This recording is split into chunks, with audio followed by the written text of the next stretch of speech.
Praise Lord भाई और बहनों, मैं गीत के बारे में जो मेरे बेटे ने गीत लिखा और उसने गाया है मेरे खुदा, वो गीत के बारे में मैं कुछ गवाही देना चाहती हूँ। ये लॉकडाउन में ये गीत गाया गया है। उसके पीछे एक बहुत बड़ी गवाही है जो मेरे बेटे ने उस जगह उस समय उसने बहुत बड़ा हिम्मत दिखाया और स्ट्रॉन्ग रहा और मजबूती से खड़ा रहा और ऐसी हालत में जो क्योंकि उसके ऊपर जो बीता था वो बहुत ही जो मैं खुद एक 3 दिन तक रो रही थी उन दिनों में कि कैसा होगा क्या होगा।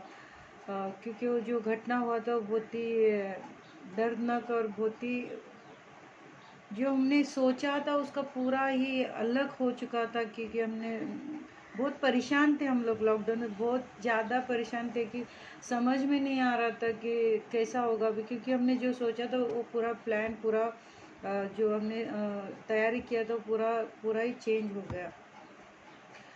लॉकडाउन में क्या हो गया था, लॉकडाउन से पहला मेरे बेटे ने अपनी पत्नी को दुबई लेके गया था, वहाँ पर उसका जॉब है। तो कुछ 7 महीने के बाद मेरे बहू को जॉब मिल गया और वो लोग वहाँ पर दोनों रहने के हिसाब से उन्होंने घर लिया था, घर का सामान लिया था, सब कुछ लिया था। और 7 महीने के बाद उसको जॉब लग गया और जॉब लगने के बाद उसका मेडिकल जब हुआ तो मेडिकल क्लियर नहीं हुआ, उसका कुछ प्रॉब्लम आ गया।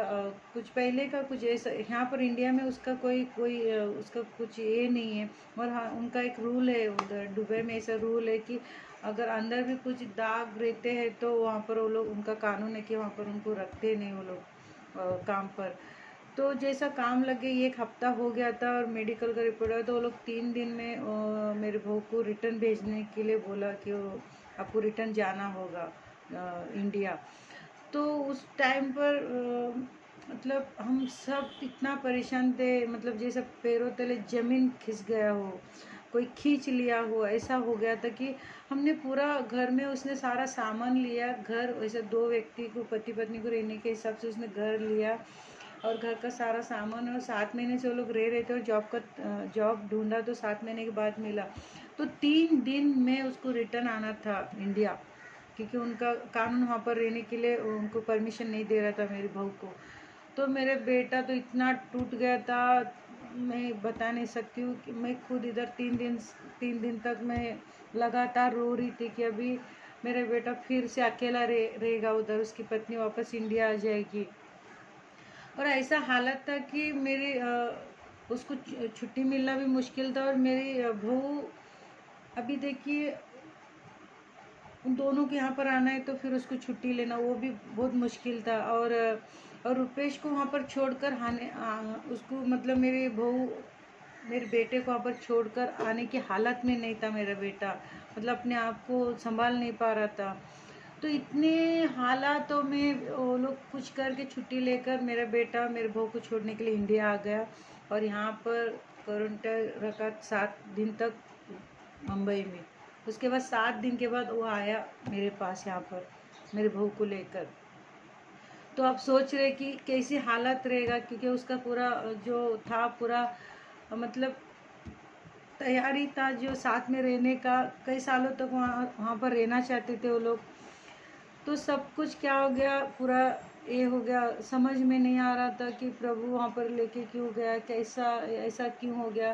फिर जब जॉब मिला तो हाथ से जॉब कैसा चला गया, मतलब कुछ कुछ भी समझ में नहीं आ रहा था ऐसे हालत में। मतलब हम क्या करें, हम एक ही काम कर रहे थे, हम प्रभु भला है और वो भलाई करने वाला परमेश्वर है। हमें हमारा जो हालात थे वो हमें समझ में नहीं आ रहा था, मगर हमें ये समझ में आ रहा था परमेश्वर, इसमें भी कुछ ना कुछ परमेश्वर का प्लान है। क्योंकि वो एक्सेप्ट करने के लिए भी, वो अंदर लेने के लिए भी हिम्मत नहीं हो रहा था कि ये हालत ऐसा था कि मेरा बेटा वहाँ पर वो उसको लेकर यहाँ पर आया, मतलब उसका घर जो था उसको फिर से चेंज करना पड़ेगा। घर का जो सामान लिया हुआ था वो सब कुछ, मतलब अभी अकेले के हिसाब से, क्योंकि मेरी बहू तो रिटर्न जा नहीं सकती थी, क्योंकि वो जब तक क्लियर नहीं होएगा उसका जो रिपोर्ट तब तक इंडिया में उसको इंडिया से वो दुबई जाने का कोई परमिशन नहीं था। अभी सब कुछ फिर जाके उसको चेंज करना पड़ने वाला था कि घर चेंज करना था, क्योंकि बड़ा घर लिया था कि बड़ा दोनों साथ में रहने के हिसाब से लिया तो उसका भाड़ा भी बहुत काफ़ी था, उसका भाड़ा भी 70-80 हज़ार भाड़ा था उसका। तो इस तरह परमेश्वर ने जब 7 दिन यहाँ पर आया, उन दिनों में वो हालातों में एक गीत है मेरे खुदा, एक गीतों को गाया उसने। आप सोचिए कि वो ऐसी परिस्थिति में भी परमेश्वर की महिमा किया। इस गीत, एक गीत कोई सिर्फ गीत नहीं है प्रियो, वो तकलीफ में, समस्या में वो गीत को गाया उसने। मैं परमेश्वर का धन्यवाद देती हूँ कि परमेश्वर ने उसको संभाला उन दिनों में। हालेलुया। और वो बचपन से उसको आराधना स्तुति करने का बहुत उसकी इच्छा होती थी। मगर आपको पता है कि हमारा जो अपना जो पास्टर रहता है, पास्टर के बच्चे रहते हैं, उनको फटाफट मौका मिल जाता है। मगर या उनके रिलेटिव में कोई पास्टर रहता है तो उनको अपने अपने जैसा नज़दीक का रिश्ता रहता तो उनको आगे कर देता। मगर मेरा ऐसा कोई, मेरा बैकग्राउंड में कोई पास्टर नहीं था, कोई भी ऐसा मिनिस्ट्री में नहीं था। मगर मेरा बेटा जब लोगों को जब मतलब मौका ढूंढता था, पीछे खड़ा रहता था कि पास्टर कभी बोले गीत गाने के लिए, पास्टर कभी बोले एक आराधना लेने के लिए। जब कभी कभी ऐसा होता था कि जब लाइट जाता था, लोगों को कैसा, बच्चे लोगों को ऐसा लगता था कि ये सब माइक ये सब म्यूजिक सिस्टम रहेगा तो फिर वो गीत गाते थे। जब लाइट नहीं रह लाइट चला जाता था तभी कोई गीत गाने के लिए तैयार नहीं होता था, तब पास्टर बोलता था रुपेश तू गीत गा। तो वो भी खुशी से लेता था कि मुझे गीत गाने के लिए मौका मिला। मतलब कुछ भी नहीं, अंधेरे में, सिर्फ मेनबत्ती जल रहा है, अंधेरे में गीत गा ऐसा कई बार उसने गाया, तब भी उसको मौका मिला। और फिर भी वो बोलता था जो भी मौका मिलेगा मैं गाऊंगा। ऐसा करते करते प्रियो बहुत, वो 5वीं में था तब से वो परमेश्वर की आराधना कर रहा है। कोई बुलाते वहाँ पर जाता है, कोई मौका देता है वहाँ पर गीत गाता है। मतलब उसका जो गीतों का है ना, उसने कम से कम 20 या 18 गीत तो 18-20 गीतों को लिखा है अभी तक। तो धीरे धीरे एक एक गीतों को रिलीज करने वाला है। और आप प्रे कीजिए कि सारे गीतों के द्वारा परमेश्वर को महिमा मिले और परमेश्वर उसको इस्तेमाल करे अपनी कामों के लिए। प्रियो, मेरा बोलने का यही मतलब है कि वो हालात जो था लॉकडाउन में, ऐसे हालातों में गीत गाना पॉसिबल नहीं था, मगर परमेश्वर की महिमा करने से मेरा बेटा रुका नहीं। मैं परमेश्वर का धन्यवाद देती हूँ। ये गीत 18 दिसंबर को रिलीज होने जा रहा है प्रियो।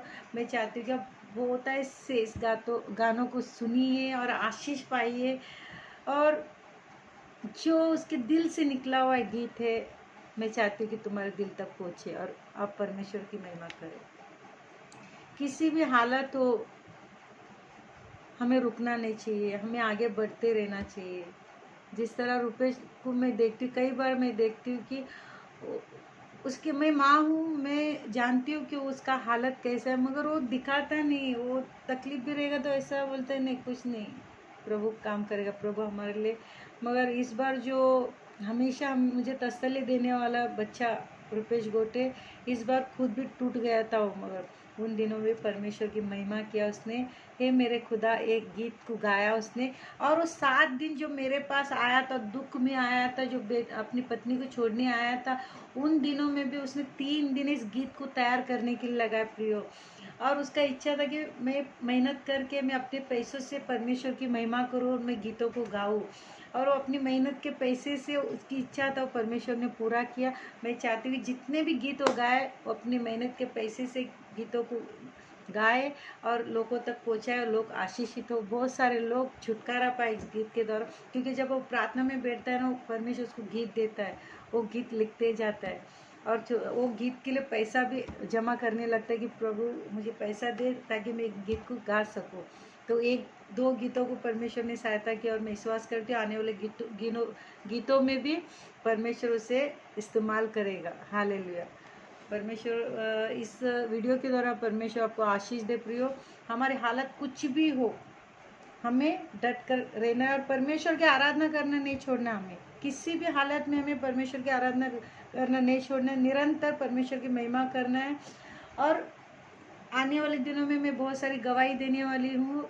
रुपेश के जीवन में परमेश्वर ने अद्भुत काम किए हैं, मगर हम समय का इंतज़ार कर रहे हैं। हर समय जैसे जैसे आगे बढ़ते जाएगा, जिस तरह अभी मैंने इस गीत का मैं इंतज़ार करी थी, गीत जब रिलीज़ होने वाला रहेगा तभी मैंने सोचा था कि गवाही को मैं दूंगी। अभी शुक्रवार को, आने वाले शुक्रवार को ये गीत रिलीज होने जा रहा है, तभी मैं गवाही दे रही हूँ।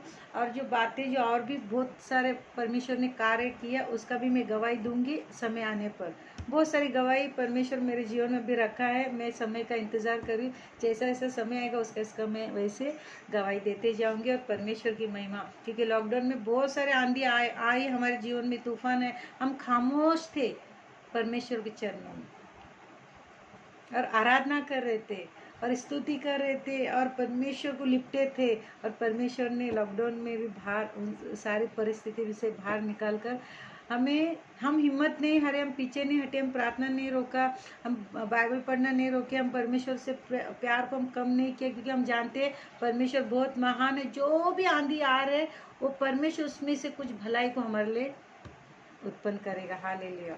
परमेश्वर इस वीडियो के द्वारा बहुत आशीष दे। प्रियो, कोई भी हालात हो, कोई भी परिस्थिति, कोई भी हो, आपको अभी लग रहा है अभी कुछ नहीं होने वाला यहाँ पर, तब भी परमेश्वर वहाँ पर काम करेगा। हमें तब भी परमेश्वर की महिमा करना है। हालेलुया।